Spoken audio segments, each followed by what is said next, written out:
Hello students, कैसे हैं आप लोग। Welcome back to SD classes by Shashank sir. Thermodynamics subject में आज का हमारा टॉपिक है जूल्स एक्सपेरिमेंट।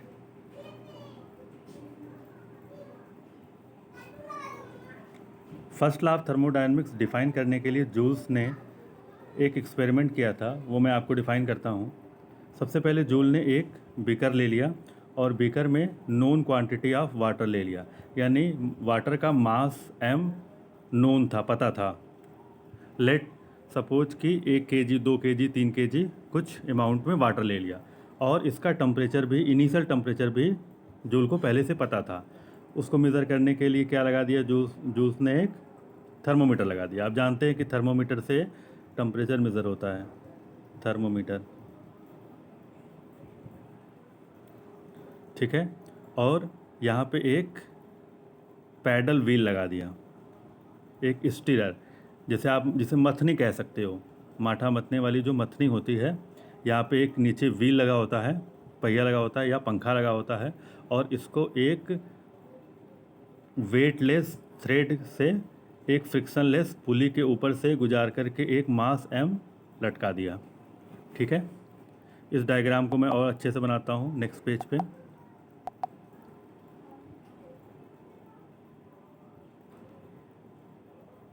ये क्या है, एक पंखुड़ी है और ऊपर एक पुली लगा है, ये एक पुली है और पुली के एक सिरे से लटका दिया मास m, और इस पुली को, इस थ्रेड को इस पुली से जोड़ दिया। एक थर्मोमीटर लगा दिया टेम्परेचर मेज़र करने के लिए और नोन क्वांटिटी ऑफ वाटर ले लिया, ठीक है। आप जानते हैं कि जब मास को नीचे खींचेंगे h हाइट में, मान लिया h हाइट से मास को नीचे खींचा, तो ये पुल्ली के थ्रू, जो थ्रेड के थ्रू यहाँ पे एक स्टीरर लगा है, एक व्हील लगा है, ये रोटेट करेगा। तो हम क्या बोलेंगे कि अगर हमारा वाटर एक सिस्टम है, वाटर क्या है, एक हमारा सिस्टम है, तो मैंने इस वाटर के ऊपर बाहर से क्या किया, वर्क डन किया, तो मैं क्या बोलूँगा कि मैंने work done on the system किया, ठीक है, work done on the system. Water भरा है बीकर में और बाहर से मैंने वर्क किया। वर्क कैसे किया, इस पुल्ली के ऊपर जो थ्रेड के थ्रू मास m लटका है उसको ऊपर नीचे खींच करके, जैसे मास को खींचा, फिर मास को छोड़ा, फिर मास को खींचा, फिर मास को छोड़ा, तो पुल्ली के थ्रू ये जो पंखा है, ऐसे आप समझ लीजिए, इसे हम स्टीरर भी कहेंगे। मैं लिख देता हूँ,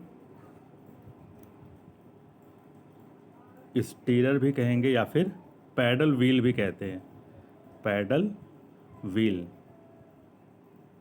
क्लियर है। ये रोटेट करेगा और आपको पहले इनिशियल आपको टेम्परेचर भी पता था वाटर का और मास भी पता था m। ये क्या है, नोन क्वांटिटी है, ये आपको पहले से पता है। कैसे पता चला, टेम्परेचर से, थर्मोमीटर से आपको पता चला इसका टेम्परेचर, और मास पहले से पता था, ठीक है। और क्या किया जूल ने, इसके चारों तरफ इंसुलेटिंग मटेरियल की लेयरिंग चढ़ा दी। इससे क्या फ़ायदा होगा अभी मैं आपको बताता हूँ, ठीक है। अब जब जूल ने वाटर के ऊपर बाहर से वर्क किया मास को खींच करके, तो वर्क कितना किया जूल को पता था। आप जानते हो कि जब आप मास खींचते हो h हाइट पे तो mgh वर्क डन होता है, तो मास खींचने से जो वर्क डन था वो पता था जूल को पहले से, ठीक है। तो आप क्या कहोगे, थोड़ी देर के बाद वाटर गर्म हो जाएगा। जब आप सिस्टम के ऊपर वर्क करोगे तो वाटर क्या हो जाएगा, गर्म हो जाएगा। तो आप कहोगे, और उसका जो नेक्स्ट टेम्परेचर है, जो नया टेम्परेचर है, गर्म होने के बाद वो थर्मोमीटर बता देगा। मान लिया वो टेम्परेचर कितना है, T2 है।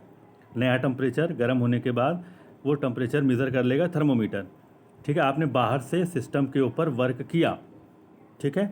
चूँकि जो भी टेम्परेचर अंदर बढ़ा या जो भी अंदर हीट जनरेट हुई वो बाहर नहीं निकल पाई। क्यों नहीं निकल पाई, क्योंकि चारों तरफ जो दीवार थी वो इंसुलेटिंग मटेरियल की बनी थी, तो अंदर जो भी टेम्परेचर बढ़ा वो बाहर हीट बाहर रिलीज नहीं हो पाई। तो एक प्रोसेस हुआ, उस प्रोसेस में सिर्फ क्या इन्वॉल्व था, वर्क डन इन्वॉल्व था, हीट इन्वॉल्व नहीं थी। क्यों हीट इन्वॉल्व नहीं थी, क्योंकि इस प्रोसेस में हीट सिस्टम को छोड़ करके बाहर नहीं गई या बाहर से अंदर की तरफ नहीं गई, क्योंकि चारों तरफ क्या है, इंसुलेटिंग मटेरियल की लेयरिंग चढ़ी है। लेकिन सिस्टम के अंदर बाहर से वर्क तो आ रहा है। तो आप क्या बोलोगे, ये एक ऐसा प्रोसेस है 1 से 2 जिसमें सिर्फ वर्क डन इन्वॉल्व है। तो आप इसका उन्होंने ग्राफ प्लॉट कर दिया और 1 से 2 एक प्रोसेस डिफाइन कर दिया, और इस प्रोसेस को उन्होंने कहा कि 1 से 2 प्रोसेस में सिर्फ क्या इन्वॉल्व है, वर्क डन इन्वॉल्व है। मीन्स सिस्टम को आपने बाहर से वर्क दिया, थोड़ी देर के बाद क्या किया, जूल ने इस इंसुलेटिंग मटेरियल की जो लेयरिंग थी इसको रिलीज़ कर दिया, हटा दिया। तो क्या होगा, अंदर चूंकि टेम्परेचर ज़्यादा हो चुका था वर्क डन करने से, तो अंदर की जो हीट है वो बाहर निकलेगी, और जो हमारा सिस्टम है वो पहले जो इनिशियल टेम्परेचर था T1 उसको रिगेन करने की कोशिश करेगा। चूँकि इस प्रोसेस में कोई वर्क डन तो नहीं हो रहा है, लेकिन सिस्टम के अंदर जो हमारा वाटर है वो सिस्टम है, सिस्टम के अंदर की हीट बाहर जा रही है। तो आप क्या बोलोगे, इस प्रोसेस में हमारा सिर्फ हीट इन्वॉल्व है और सिस्टम थोड़ी देर के बाद फिर से अपने इनिशियल टेम्परेचर T1 को रिगेन कर लेगा। मास तो पहले से भी m था, वो नोन क्वांटिटी थी, ठीक है। तो आप क्या कहोगे कि इस बार सिस्टम 2 से 1 में आ गया, इस बार हमारा जो सिस्टम है वो अपने इनिशियल स्टेट 2 से 1 में रिगेन कर लिया। तो 1 से 2 में सिर्फ वर्क इन्वॉल्व है और 2 से 1 में सिर्फ हीट इन्वॉल्व है। मैं फिर से रिपीट करता हूँ, 1 से 2 में सिर्फ वर्क डन इन्वॉल्व है, क्योंकि वहाँ पे हीट सिस्टम को छोड़ करके बाहर सराउंडिंग में नहीं आई, तो हीट नहीं इन्वॉल्व है, सिर्फ वर्क डन इन्वॉल्व है। और 2 से 1 प्रोसेस में सिर्फ हीट इन्वॉल्व है, क्योंकि 2 से 1 प्रोसेस में अंदर की जो हीट थी वो सराउंडिंग में बाहर की तरफ चली गई। तो मैं बोलूँगा ये एक साइकिल है, ये एक साइक्लिक प्रोसेस है। मैं यहाँ पे क्या बोलूँगा, इसको एक साइक्लिक प्रोसेस बोलूँगा, ठीक है। मैं इसे क्लियर कर देता हूँ, ये एक साइक्लिक प्रोसेस है, ठीक है। और जूल ने क्या रिज़ल्ट क्या निकाला कि पहले तो जो वर्क डन किया गया सिस्टम के ऊपर वो नोन था, पता था। क्यों पता था, क्योंकि जितनी हाइट से हाइट से मास को नीचे खींचा जा रहा था, तो टोटल जो वर्क डन किया जा रहा था सिस्टम के ऊपर वो जूल को पता था। बाद में जो हीट रिलीज़ हुई सराउंडिंग में और सिस्टम फिर से अपने इनिशियल स्टेट को रिगेन कर लिया, तो जो हीट रिलीज़ हो रही है वो भी जूल्स के एक्सपेरिमेंट में पता थी। आप जानते हो हीट बराबर होता है MC डेल्टा टी। M पता है वाटर का, C वाटर का आपको पता है 4.2 होता है या 4.18 आप कह सकते हो किलो जूल पर केजी केल्विन, और डेल्टा टी क्या था, T2 माइनस T1। T1 भी पता था पहले और T2 भी पता था। इनिशियल टेम्परेचर ऑफ वाटर भी पता था, और वर्क डन करने के बाद कितना गर्म हो गया वाटर ये भी हमको पता था। तो MC डेल्टा टी या MC DT पता था। तो जूल्स ने क्या रिजल्ट निकाला, क्या निष्कर्ष निकाला, ये निकाला कि जितना वर्क डन किया गया सिस्टम के ऊपर वो टोटल हीट रिलीज्ड के बराबर था। किसके लिए, साइक्लिक प्रोसेस के लिए। ये जो रिजल्ट निकला ये एक साइकिल के लिए निकला, प्रोसेस के लिए नहीं निकला। आपको बात ये ध्यान देनी होगी कि मैं किसी सिंगल प्रोसेस की बात नहीं कर रहा हूँ कि 1 से 2 प्रोसेस में हीट वर्क के बराबर है, नहीं। मैं कह रहा हूँ कि पूरी साइकिल के लिए। साइकिल क्या है, 1 से 2 फिर 2 से 1, ये पूरी एक साइकिल है। तो पूरी साइकिल में जो नेट वर्क डन था वो नेट हीट इन्वॉल्व के बराबर था। तो इसको रिजल्ट में मैथमेटिकली कैसे लिखा गया जूल्स के द्वारा, द साइक्लिक इंटीग्रल बताता है total work done involve in a cycle. Total work done ये क्या बताता है, ये पूरी चीज़ बताता है, मैं लिख देता हूँ इसको, टोटल वर्क डन इन्वॉल्व्ड इन अ साइकिल। मेरे शब्दों पे ध्यान दीजिएगा, इस पर न्यूमेरिकल भी आता है। ये किसके बराबर था, cyclic integral of del Q.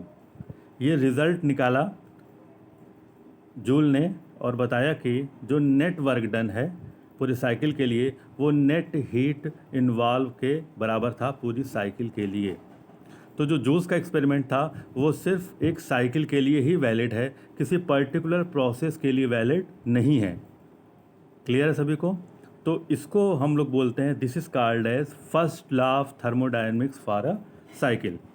ये जो स्टेटमेंट है मैं क्लियर करके लिख देता हूँ, ये जो स्टेटमेंट है del W is equal to cyclic integral of del Q, this is called as first law of thermodynamics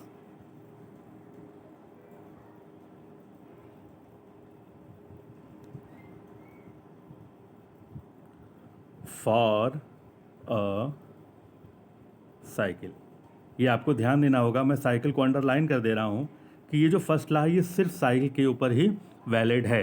एक सिंगल प्रोसेस के लिए फर्स्ट लॉ क्या होता है ये मैं आपको नेक्स्ट लेक्चर में बताऊँगा। Thank you.